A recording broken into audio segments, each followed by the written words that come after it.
Hello and welcome to the PPW pod, bringing you news, views, and interviews from the world of real estate marketplaces and PropTech. Joined for today's episode by Simon Baker. How are you, Simon? I'm doing very well for being fresh off a plane from South Africa back up here in Europe. I didn't realize, the world's round, and just going left to right and up and down is actually the same distance. So yeah, 18 hours door to door. That makes for made for a long day. But I'm very much looking forward to chatting with Stefan about PropTexx. Yeah, and we're joined by Stefan Gunnarsson from PropTexx. How are you, Stefan? I'm doing very well. Thank you for having me. Well, no, thank you for sponsoring the podcast, really. Most people who listen to our podcast regularly will have an idea what PropTexx does because they will have seen me talking about it for 30 seconds before we do every episode. But for anybody who doesn't know, could you give us a quick elevator pitch? What does PropTexx do? Yeah, absolutely. So PropTexx is an AI visualization platform, allowing people to come and see the real estate photos on a listing the way they like it. So we enable the front of the listing, and we are now plugging in a whole new sector, which is retail, allowing then retailers to be present in all of these photos that we are generating, and therefore bringing value to both retail and real estate, being that tech enabler in the middle. So that's what we're rolling out right now. Very exciting times. Yeah, okay. I tell you what I'm going to do first off. So you're the sponsor. You're expecting a bunch of really easy questions. We don't really like doing the easy questions. I'm going to ask you a hard question straight off. It's one that we were actually just talking about off camera here. You guys are a specialist AI company. AI and its kind of abilities have been exploding recently. The generalists, the likes of, OpenAI, have been doing really cool, crazy things. Why would somebody go for you? How are you still going to exist in 10 years if these, big companies with billions of dollars are going into niches and are expanding what they can do? Yeah, great question. And we hear this a lot. What's the differentiator really? So the only thing we do all day is this particular thing, which is enabling people to visualize homes, being ready with keeping walls and structural elements, etc., and respecting the whole envelope of the house as you are playing with it. So creating that experience. We then now with the retailers, naturally, we become much more integrated with solutions that go way beyond just home staging, which was originally how we went out to the market. But we've evolved from that as the tech allows us to go further and further and deeper into, different possibilities, wrapping around and creating at the core. I mean, we're doing this every day, 24/7. So how do we stand out? It's just knowing our thing, knowing our customers, talking with these customers day in and day out, and delivering exactly what the user wants. I think that's the main thing. Okay. And the way I think about this is we've seen for a long time generalist classifieds platforms. OLX, good example. They were doing absolutely everything from cars, homes, jobs, through to wedding presents at the end of the day, right? And one of the things that we've seen happen a lot from them over the last decade is them buying specialists, the vertical specialists. So if we look around the world, who's sort of winning the game in the real estate space? It's been the specialists. The right moves versus Gumtree. Okay, well, it's Rightmove has won that game. OLX in Brazil ended up buying Grupo Zap. Why? Because they were losing to them, and they wanted to go. If I can't beat them, I'm going to go deep, and they build out that segment, because the more you look at a segment, the more complex it actually gets. And the specialists are the ones who are going, well, I'm thinking about that 24/7, as Stefan talked about. And they're really going to not only think about what's needed today, but what's needed tomorrow, 6 months, and 12 months, versus the generic AI engines, who are very, very good, by the way, and they can do a hell of a lot.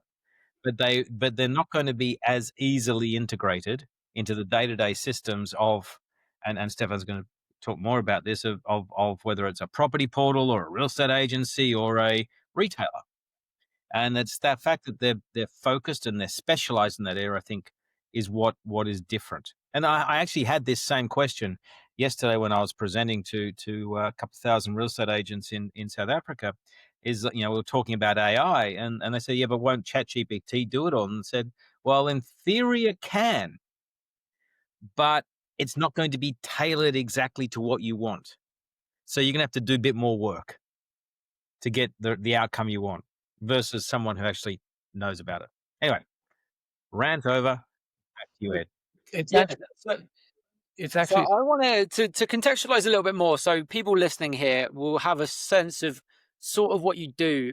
But if I look at your website right now, you've got sections of, are you a CRM? Are you an agent? Are you a portal? You, like a lot of companies in the space, you target different levels of the industry, right? What is your biggest customer segment? What is the best fit for what you do? And well, once you've told me that, I'm going to come on to kind of the crux of why I wanted to have you on the show after that, because I think what you answer will dictate to a certain extent the rest of the conversation. nice. So, all right, so 3 segments. I think we bring value to all of the 3. Be it the portal, be it the CRM or the brokerage. They all have different use cases in their own journey using PropTexx. So we differentiate them that way. What we are after, given we're going after the retail and we're trying to bridge these 2 worlds together, the volume of photos is something that is essential to us. So having or being able to generate as many photos as we possibly can is naturally what we're after. Plus, servicing all 3, making revenue and value add. But today, with approximately 30 million photos being generated a month across our platforms, we sit on a good chunk of photos that we can bring to the retail market. So obviously, the portals are the number one on the food chain for us, because that's the number of photos that we can then service and help value. Keep in mind, that's where portals are not monetizing today. It's exactly there. It's these pixels that are sitting there, and everybody are looking at 99% of the time are looking at the photos and the photo gallery, but there's no monetization in it yet. This is where we come in. Okay, we'll get to that in a minute, but I wanted to bring this up because this is a situation that genuinely happened to me the other day, and it's directly relevant to PropTexx, and it's probably relevant to a lot of our listeners as well. I was searching on, I'll just say, I was searching on Rightmove, just looking through different listings, and I came across a listing which I thought, oh, that looks really nice. Clicked on it. I thought, this is much nicer than the other listings in my budget here. I'm going to click on it. Looked at it, and it took me a while to realize that it was virtually staged. It was only in the kind of small print in the description, right? Compare that with my experience when I've looked at Scout24. Immo Scout24 are clients of yours, and it's very obvious that the listings are virtually staged, right? So you say, you sell to agents and you sell to portals. Surely you must have a kind of preference of who you sell to, because at the end of the day, the user experience is different when you sell to agents to when you sell to portals, right? Yeah, absolutely. I mean, you nailed it there. At the end of the day, an agent or broker is not an architect or an interior designer, right? So letting the agent or giving it to the agent is just not, it's not what he should be doing. He should be giving this to the homeowner who can then play with it. It should be custom made for the homeowner. You should be able to say, this room, I want to see it as a home office. I want to see these walls in red and perhaps, a kitchenette or a fridge or something. I got something in my home that I would like to put in. I mean, this should be playful. We're in 2025, almost 2026. AI is everywhere. I mean, this should become engaging for users. This is what users are expecting. So moving it away from the agents on the add edit process over to the user is the natural way. how long will this transition take for that to happen fully? Might take some time. In the meantime, we service both for sure, but obviously our preference is for the users because it's just normal. This is where users want to be. Okay, yeah. I'm glad that you didn't just say we'll sell to anyone, or I'm agnostic about it, because actually the end experience is different depending on who you sell to. You mentioned this opportunity when it comes to retail. Now, this is really genuinely interesting for me, not just because you're the sponsor, but because it's an idea that I first encountered a few years ago, covering KE Holdings, which is a big brokerage and portal operator in China. And their big kind of push over the last few years has been, we want to be involved in every transaction in the home, right? So they want to get into furniture and all the rest of it. You guys seem to be the only, well, that I have seen, the only other example of this way of thinking, of connecting retail with a real estate marketplace. Can you give me a sense of, firstly, how did you, arrive at the conclusion? And secondly, how big is the potential opportunity here? Mm. So KE Holding, to my knowledge, hasn't rolled it out yet. Now, maybe they've picked up on it again because tech today allows them to do it more accurately than before. As they were launching it before, it was actually, the tech wasn't really ready for it. Now, how did we come up with this? We created PropTexx with this in mind originally. It's just that technically it just took time to implement. I mean, the way I look at the business is, where's the value at the end of the day, and who is going to be paying for something? Is it going to become just this add-on feature for the rest of it, and whether you have it or not, or do you actually need it? And where's the value chain, right? So for me, the value is in the ones that need advertisement. This is where they need customers, they need engagement, and it's just a natural fit that you could take the retailers and put them in there. If you're doing 30 million photos, 40 million, 100 million, or billion photos a month generated in front of billions and billions of viewers or clicks, it just makes sense to be able to say, well, let's put an espresso machine in every single kitchen you're generating. Where does Nespresso have, and I take Nespresso, I can take any other brand, but where do they have such an engaged audience as on a property portal where the viewer is taking minutes and minutes and minutes just scrolling through photos, imagining, engaging, taking emotions into living there and seeing an espresso machine in that kitchen? It just isn't a better way. There isn't. Okay.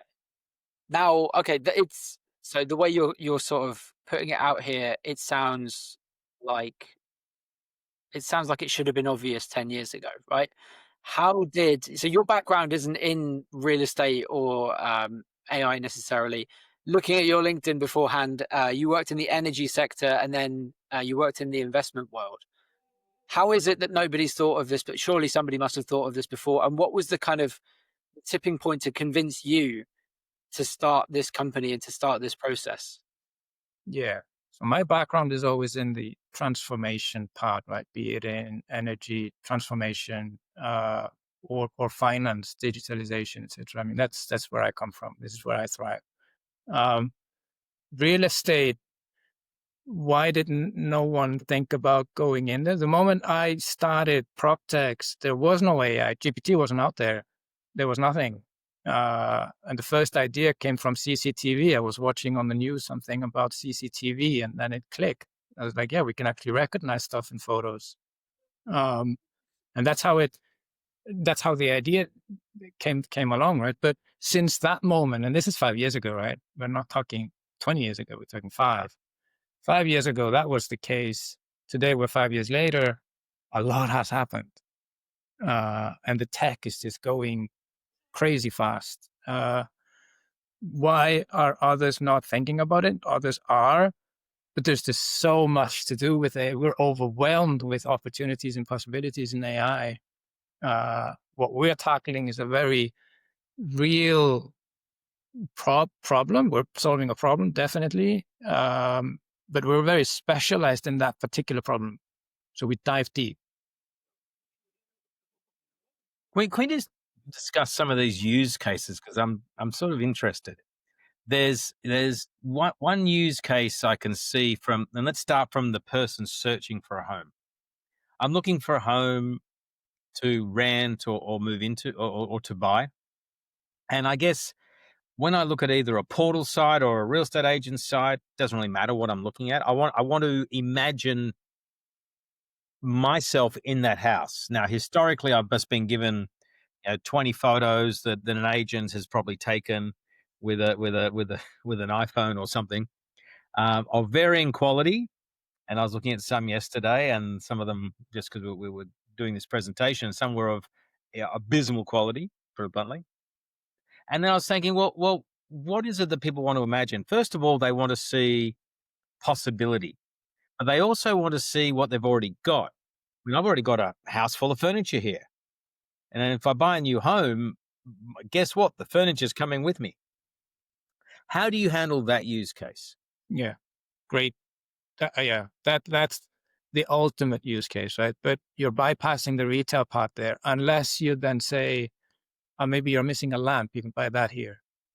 Because what we're seeing in your current setup, if we put that in this home, which we can do, we actually segment. You can take a photo of your own furniture today, turn around, take a photo of what you have. We segment it and we put it in that photo. That's something we have.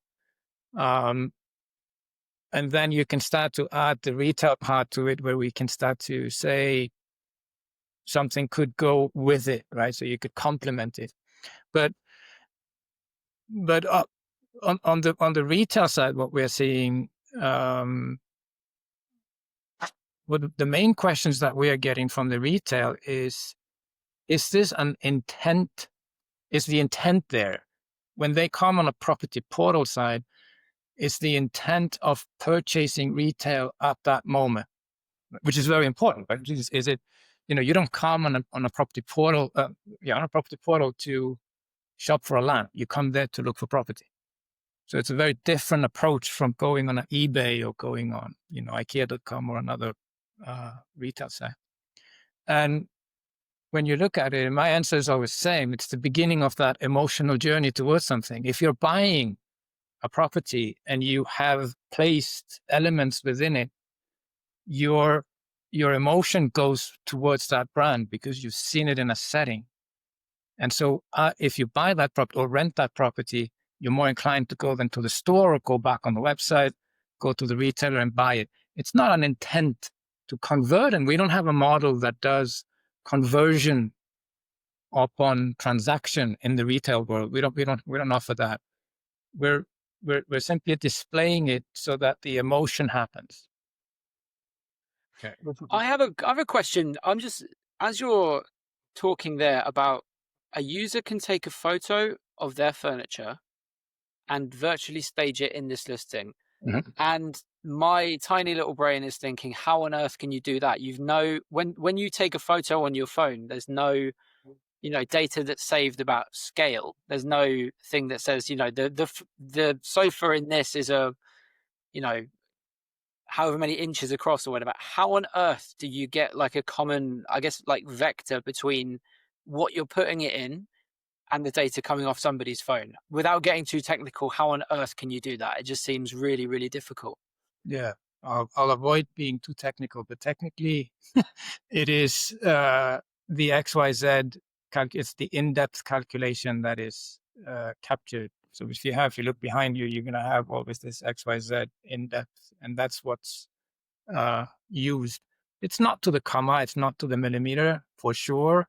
It's to give you ideas, right? So we're not saying if you take that sofa, you're going to fit it in between two walls and you move in, there's going to be centimeter or two, it's going to be wider, right? That's not the purpose of this. Okay, so I get it. So you basically use AI to help work out what the furniture really looks like. You can then give, clearly your it's not an absolute 100% cast iron guarantee, but it's a very, very good indicator that, Ed can take his bedroom furniture and put it in this new bedroom, and he can move them around, and he can sort of get a feeling for things that work. And he goes, well, what I think is missing here, and Ed's disappeared. He doesn't like his new room, clearly. And I think they just sent me a message saying he's had a bit of a Wi-Fi issue. But what I like is then you can, in parallel, not only take what you've got, you can then overlay other people's furniture in there, third party furniture from retailers, so that I have this immersive experience. Now, if I'm a property portal out there, how do I implement this technology so that I can get a greater immersion um, on the site? And I can go onto various websites now and see your technology working. Are you able to talk about who's using it and sort of the experiences they're having and how it was implemented? Yeah, so implementation is getting easier and easier by the day. Portals usually take our API connectivity, they take our documentation and just API because they want to be in control of the front journey, which I understand. So their users come, they use the gallery, or they have a button somewhere, etc. But they want to be in charge, right? So the portal wants to be in charge of that journey. So, Stefan, with how portals use your product, I guess there's sort of from their end they can, and I've been online and I've seen your technology implemented on some very large sites, and I can click and go, imagine this room as maritime or industrial in its look and feel, and I guess those are pre-programmed styles, so they cache the images would be the way to think about it. And then the other end of the spectrum, whereas I, as a user, looking at the site and 10 other people will have 10 other different views, and they may go, I want to see this room red, or I want to see it actually as an office, or I want to see it as another bedroom, or even a second living room. How do you handle those different use cases? Yeah. So originally, when we went out there with the portals, the first thing for them was to say, we would like a certain style and we want the user to select the style. Now, what came up very quickly was that, if you have an apartment in Munich, it doesn't make much sense to have it maritime, is it?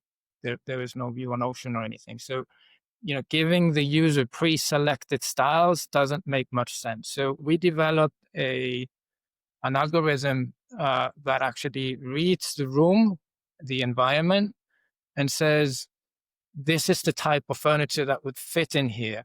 And so when you're a user, you come in, you can either say, surprise me, or just generate, and it fits the best furniture or style within what you are seeing. If it's a chalet, you're going to get more of a rustic, wooden type of thing. Or if it's more modern, you'll see, more of the Roche Beaubois.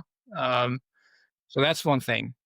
But then keep in mind, we're plugging in retail here. So we're actually coming with a whole value chain behind us. So retailers coming in where we fit them or we don't. I mean, there's furniture that wouldn't fit in certain spaces. So we're not going to put Roche Beaubois everywhere. We might, mix a bit of this and a bit of that, depending on what comes. But we're seeing more and more, and to answer your question properly, we're seeing more and more the portal coming to us for advice and allowing our AI to actually suggest. Does that make sense? Yeah. So okay, I understand that. So let's explore how this retail works. I'm curious. If you, let's say I'm a portal, and because it's more likely that a consumer is going to go to a portal, look at photos of houses, want to reimagine them in a style that works for them. And then there's two choices. You can either just create a style out of nothing, say make it look industrial, and AI goes away and makes up a whole bunch of furniture and fittings that probably don't even exist. Or you can actually put someone's real furniture and fittings in that spot and allow then, it's almost like House in the US, match it coming together with Zillow House and Zillow comes together to give you PropTexx, and the ability to then go, oh, I like that furniture. Tell me more about it. Yeah. So the interactivity happens on the photo itself. So it's hotspots on the photo. Um, when you hover over, you can get more information. So we're actually detecting or telling you there is a furniture here. You want to know something about it. So if we have, take Samsung TVs, you hover over the TV and there's more about that TV, or there's more about that furniture that is in there. So it happens on the photo. It's not outside, right? So everything is within that frame of photo, and it sits there. Okay, that makes sense. And I guess then, if you're doing deals with retailers, right, who want to be the piece of furniture, that's a piece of furniture. I'm Beau Concept. I want to be that furniture. I'm Roche Bobois. I'm IKEA. I'm someone. I want to be that furniture. Okay. They can talk to you about how to do that, and then I assume you're doing a deal with the portals on the other end. Okay, so the portals, instead of paying money, can actually make some money. Correct. That's precisely where we're heading. And this is why it's so exciting to be able to bridge these two worlds, because advertisement, if we just look at advertisement on portals, you have banners, right? So you got banners in that static advertisement, programmatic advertisement that is, within the page. Always no advertisement on the photos. That's totally left aside so far, right? Um, so what we are seeing is the retailers suddenly, and the ones that are already present in the banners within the portals, are saying, well, here's an additional opportunity to create emotion. Instead of having just that static banner popping up that has no context, suddenly there is context, and my beautiful furniture or items that I'm producing and delivering to the market can be set in a really nice setting, and create that environment for the user. So it's not really, and the retailers are very, very clear, and they understand. They're not expecting someone, even if you hover over and you see the price, and you can even actually buy and flip over to the retailer website if need be, but that's not what they're after. They're after next level of advertising, because you're moving towards engagement. Again, emotions. Okay, so in this scenario, you're making money from the portals. The portals are making money from the advertiser, the retailer. Aren't we forgetting one of the parties involved here? Surely the agents are going to be knocking on the portal's door saying, "Excuse me, you're making money from, our listing here." How does the agent fit into this scenario? Uh, how does the agent fit into this scenario? So the agent on the ad edit process is with the portal, right? We don't interfere unless the portal is taking our solution for the ad edit process and putting it for the agent as well. That is also happening, right? So you could take a portal. Many of them are actually doing both. They're taking the widget or the part where the user can play, but they're also taking the whole solution on the agent side, right, where they can play as well. So they're actually doing both sides. But for us, our deal is with the portal on the retail side. We do not do deals, or currently we're not plugged in to do deals on the broker side in that space. But the portal, on the other hand, can use the money or the revenue stream coming from the retailer, and offer that downstream for an enhanced, be it a premium, be it an opportunity for the agents and brokers to maybe offset some of the costs that they have. There's a retention element to this that we're hearing a lot from the portals, where they say, okay, we take it because we want to, in the beginning, to create a retention and renewal from the agents and brokers and even private individuals coming into this, because there's an opportunity of rent. There's an opportunity of something additional, right? That this portal has, but the other one won't have. The way I think about this, it's a good question. One is you get higher quality leads as an advertiser, because the more time a user spends engaging with photos, the more likely they are to be serious. I mean, I'm going to go look at houses. I'm not going to sit there and reimagine those houses 10 different ways if I'm just having a bit of a tick and flick through a whole bunch of stuff. And if that level of engagement can be passed on to the agent, that Ed looked at this house for this long, reimagined it 10 different ways, and by the way, shared it with his wife, okay, they're going to go, "Oh, I've got, he's a hot prospect." That's the first way. I think the second way is, and I actually spoke about this yesterday, is that agents have to start to think about how they present virtual staging. I mean, the moment they do physical staging, so they'll go into a house. They may not do any staging, so they just take photos of what is. Maybe someone's actually made the bed, right, or something. Okay, that's the basic step they do. Then they do physical staging, where they'll take your furniture out and put fake furniture in, take a whole bunch of photos, and then swap it back again. Expensive, okay, and honestly no longer ever needed because of what AI is doing. The third way then is, well, great, I want to reimagine this room with my virtual staging rather than physical staging. But you as an agent have to then pick the answer. And I, as the consumer, can't interact with it. But the fourth level is the consumer can pick, how they want to stage it, either with their own furniture or their own dreams, not the agent's dreams. And remember the whole, and I had this good conversation yesterday with a lot of agents, is that their job is to sell people a dream.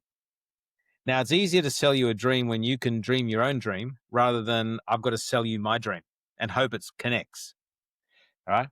And so I think there's some real benefits there in the overall marketing that the portal is offering by using the PropTexx technology to an agent that the agent can't do themselves. And if they were to do it themselves, they'd have to spend a lot more money. So I actually think this is a way they can have a much better experience, get higher quality leads, and much better engagement with their listings at what is going to be fundamentally just packaged in by these portals, because their cost is being offset by the advertising that's happening further upstream with the relationship Stefan is building with various retailers. And where do I sign up for a job, Stefan, as a marketing person for you? I just think that if we talk about the lead gen and all of this, I think the fill out a form is obsolete. It's gone. I think no one wants to do that anymore. You capture behavior. The behavior is translated into intent, and that goes as a lead data over to whoever is on the other end. And in this instance, is a broker. So, and I mean, this is happening with with Facebook, Instagram, and all of the social media, etc. This is how it's done. The lead is enhanced or enriched so that you have a better profiling. When you actually reach out to the person, you say, well, you were actually putting a bunk bed in that room, tells me you have 2 kids, tells me you need school next door, tells me you need security, tells me you need to, it tells me a lot of things about the person, where me as a broker, I can become that trusted partner finding a new home. Right. So I just think that leads in general are going to be more and more towards what are you looking for? I need to understand your behavior in order to help you better. And the user is expecting it. If you come in as an agent and you're just reading the form I filled out, you don't know me. You got no idea what I want. And I have to explain that. Whereas if I'm already on the journey, it's easier. Stefan, I'm interested. So we're a friendly interview. You're our sponsor. We are making this sound absolutely brilliant. We're making it sound like a win-win. I'm really interested what the conversation has been like with real estate portals up to this point, because, as I well know, they are not always so keen to jump on the back of innovation, quickly. I imagine the sales cycles are very long. I imagine there's a whole lot of convincing that has to go on. How have these conversations been, and what have been, I don't know, some of the, maybe not objections, but hurdles or roadblocks that you've come up against? Yeah. So when we started with the portals, it was tough. I mean, coming in with something innovative was not easy, and it took time. There was rarely a no.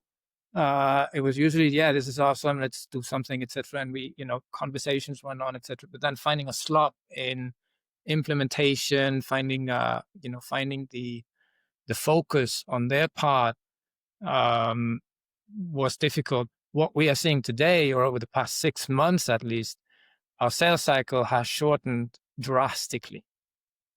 I think it just took time for these portals to see or accept or adopt the fact that the market expects this.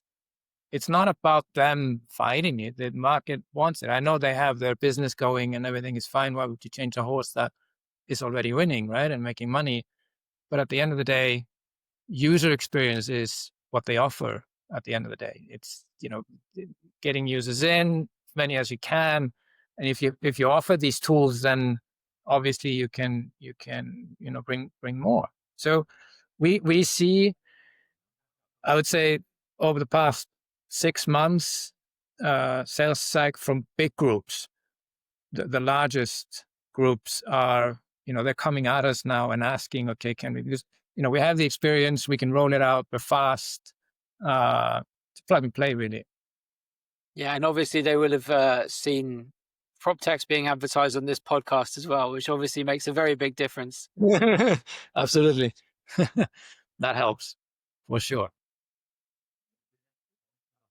The other thing I'm sort of interested in here with this move into retail is, and this is probably a slightly boring question, but I imagine for real estate portals, especially in Europe, it's a very relevant question, is how much user data is captured and where does it go and who owns it, right? Let's say somebody comes in, they click around, they insert a bunk bed and they insert a lamp, and you get all this amazing rich data on what this particular user wants. This user obviously is a logged in user on the real estate portal. So the real estate portal will get all of this data. I imagine this data will go to the retailer as well. I imagine you're keeping some of the data. I would imagine that data considerations are quite big here, especially in Europe. Has that been like I don't know, not a stumbling block, but has that been like a very big consideration in all of this? Because I would imagine from an outside perspective that it has. Yes, I mean, obviously GDPR and all the data policies and securities that are in place today make it more difficult. But at the end of the day, for us, it doesn't really matter because it depends on the portal itself. So depending in which country you are and the portal and how they apply cookies and security policies or data policies, they are in charge of the front end. We are not keeping any of this. It goes to them. They control the front, right? So we offer them the solution. Data sits with them. That's what we offer. So there has never been a pushback. One portal had a pushback for maybe 6 months, and they came back to us recently saying, okay, we're cleared on legal, we can go ahead. So it's because we offer this to the user. Think about it this way. We are offering the likes of Adobe or photo editing tools to the ones that are coming on the website. It's up to the people coming on the website to do whatever they want. If they don't want to do it, it's okay. They don't have to. It's up to them. So the data they're providing, if the portal wants to make sure that there is opt-in or consent in the beginning, then they put that terms and condition acceptance in that depends on them because they control that front end. So we're not that, nor are we worried nor involved in the data portion of the thing, but we do provide the solution back to them. Okay, well answered. I'm just going through my mental list here of if I were a real estate portal, which questions would I have for you? The other one that I have, which actually I have just been dealing with for onlinemarketplaces.com, some of the graphs we put on there, and they're only small graphs, but they slow the page down considerably. And that's just a little graph. What you guys do is considerably more complicated than a little graph. What considerations are there, and what can you say when it comes to page speed? Because page speed and user experience are intrinsically linked here, and potentially what you're doing is fairly complicated, right? Yeah. So given our solutions are API driven, so we give you an API documentation and you implement that, unless you take our front end, right? So there are customers that do take our front end, they install it. So like the widget, they put it on their site, but that's our widget. But we give them full control of that. That's not our business. Our business is not to sell front end solutions. That's for them. We open that up for them. So our API loads whenever they want to load it. So first you have naturally the website and the photos and everything, and then we come.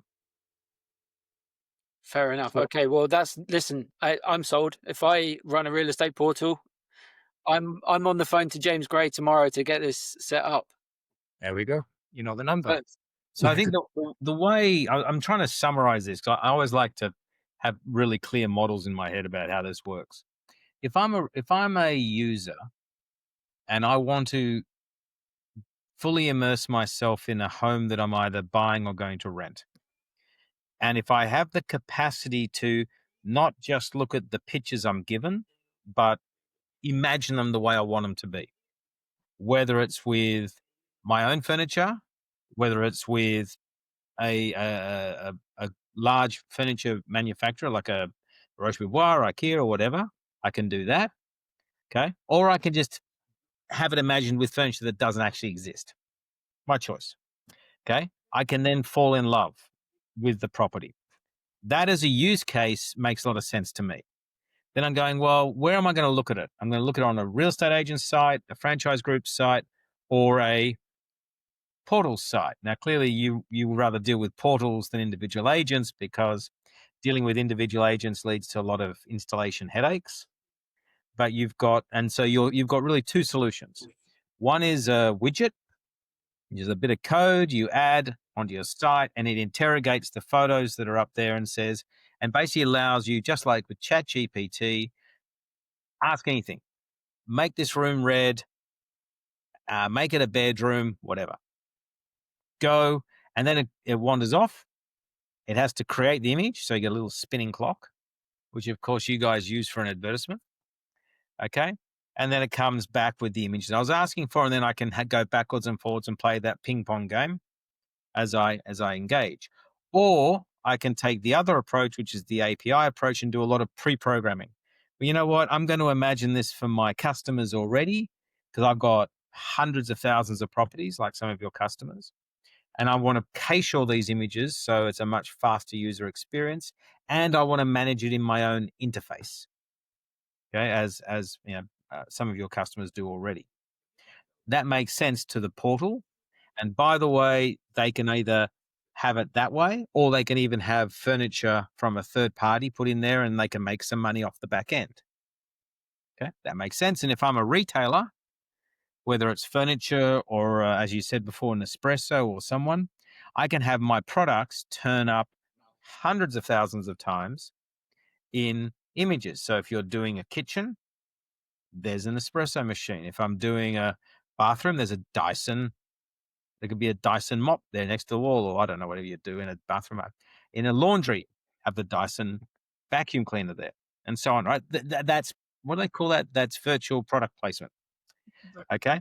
Right. Or I can even have the furniture done by IKEA, or I could probably have the bathroom fittings done by Bosch, I think is, or I don't know, one of those guys that I don't know because I don't check out the bathroom fitting names. Okay, and so on. But I can understand how that's appealing to them, and it's this ecosystem that comes together. So the way I was thinking about it, this is very much as if Zillow and House.com had a child. It would be PropTexx. Yeah, exactly. I think that summarizes it pretty well. And you asked me earlier why wouldn't they build these things on their own and do all these things on their own? There's a cost element to all of this. I mean, the price a portal pays us, the unit cost, or the to run it, it doesn't make any sense to start building a team around it and put people on it and build it in-house. It doesn't make any sense. And on top of it, we become a revenue center. We're not that cost line in the operational budget. We become a revenue, so we become a potential for more. And that, I mean, if you do it in house, it's going to be very difficult for you. It's going to take you a very long time to make that ROI back on people hiring, all of these things and mistakes, etc. It will take a lot of time for any portal out there to implement or build it, let's say. I mean, this is what we do every day, and our pricing structure just, makes it a no-brainer anyway.